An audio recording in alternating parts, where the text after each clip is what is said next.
Don't throw these out. These are the broken ankle straps of broken leg ropes, and they have so many uses. If you're like me, you'd much rather reuse or repurpose things than send them to landfill. I surf, and over the years after snapping so many leg ropes, I've collected quite a few of these things. So rather than throwing them in the bin, I've been keeping them. And if you don't surf, perhaps you've got a friend that does or a family member, just ask them if they can keep a hold of these for you, because they're so useful when you're camping, four-wheel driving, organizing stuff in the shed. These things are great. They're brilliant for keeping your hoses, cords and leads tidy. I've used them to strap fishing rods to the roof of my car.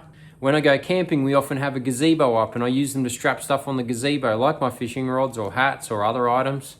I've even used these things in the garden. Anyway, guys, this is just a quick tip. Hopefully you find it useful, and hopefully you find something that you can use these things for, because there's tons of things, I'm sure. Anyway, drop a comment below if there's something else that you like to use or reuse or repurpose.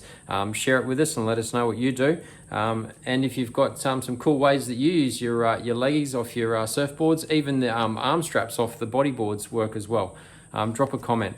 Anyway, hope you like the video. Thanks so much for watching. Please like, subscribe, and hit that bell icon so you don't miss any future videos. We really appreciate it. Catch you guys.